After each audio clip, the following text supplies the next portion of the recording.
But the problem is for us is that big now really means big. I mean, it has to be billions of dollars to move the needle very much at Berkshire. But I would say that when I would turn those pages 50 years ago in the Moody's manuals, I would know when I hit a big idea. I've got a half a dozen of them that I keep the Xeroxes from those reports around from 50 years ago, just because it was so obvious that they were incredible. And that happens every now and then. When I met Lorimer Davidson, in end of January 1951, and he spent 4 hours or 5 hours with me explaining GEICO, I knew it was a big idea. 8 months later, or probably 10 months later, I wrote an article to the Commercial and Financial Chronicle on the security I like best. It was a big idea. When I found Western Insurance Securities, I knew it was a big idea. I couldn't put millions of dollars into it, but I didn't have millions, so it didn't make any difference. And we've seen things subsequently, and we'll see. If we have a normal lifespan, we'll see a few more before we get done. But I can't tell you that exactly how. I can't tell you exactly what transpires in my mind that says flashes a neon sign up that says this is a big idea. What happens with you, Charlie? Actually, I have a real system. My idea of a truly big idea is one I get and I call Charlie and he only says no, rather than that's the worst idea I've ever heard of. But if he just says no, it's a hell of an idea. Yeah. The game in our kind of life is being able to recognize a good idea when you rarely get it, and or rarely is presented to you. I think that's something you have to prepare for over a long period. What is the old saying that opportunity comes to the prepared mind? And I don't think you can teach people in 2 minutes how to have a prepared mind, but that's the game. Things we learned 40 years ago, though, will help in recognizing the next big idea. And on opportunity cost, going back to that, the current freshman economics text, which is sweeping the country, has right in practically the first page, and it says all intelligent people should think primarily in terms of opportunity cost, and that's obviously correct. But it's very hard to teach business based on opportunity cost. It's much easier to teach the capital assets pricing model, where you can just punch in numbers and outcome numbers. And therefore, people teach what is easy to teach instead of what is correct to teach. It reminds me of Einstein's famous saying. He says, everything should be made as simple as possible, but no more simple. Write that down. You asked an interesting question about franchises, too, and mentioned Campbell's Soup and Kellogg. And I am no expert on that, but I would say that just based on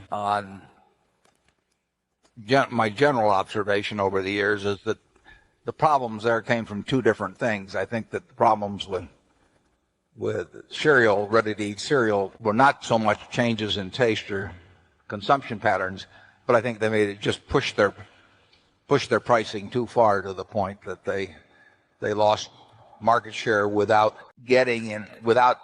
having the moat that they thought they had, as opposed to the General Mills cereals and the General Food cereals and all of that sort of thing. I mean, if your pricing really gets out of whack and people regard Wheaties or Grape Nuts in the same category as they regard Kellogg's Corn Flakes, you're going to lose share. And once you start losing share, it's hard to get back.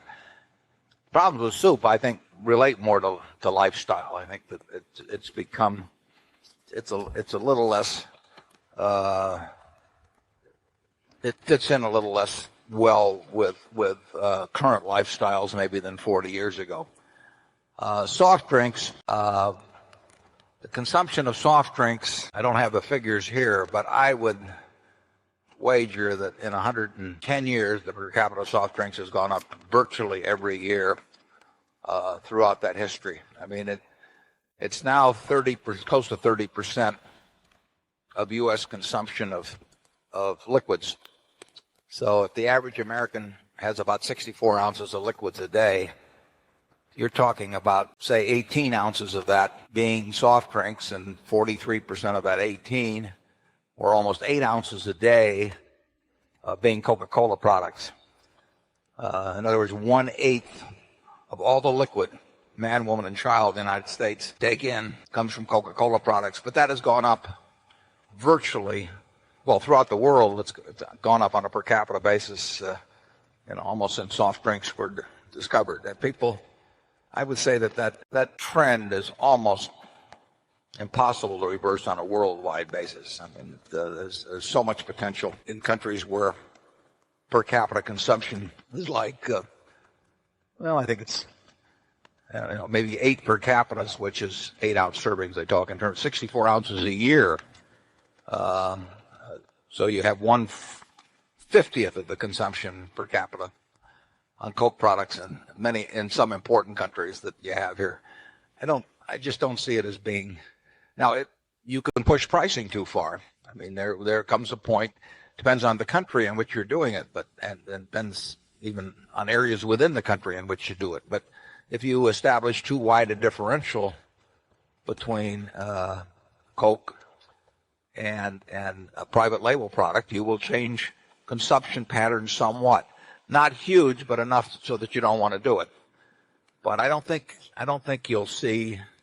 It's interesting. Coffee has gone down every year. People talk about Starbucks and all that, but if you look at coffee consumption in this country, if you look at milk consumption in this country, per capita it just goes down, down, down, down, year after year after year after year. And I think it's pretty clear what people like to drink once they get used to it. And with the price is, when I was born in 1930, a 6.5-ounce Coke cost a nickel, and you put a 2-cent deposit on the bottle. But forget about that. Just take the nickel.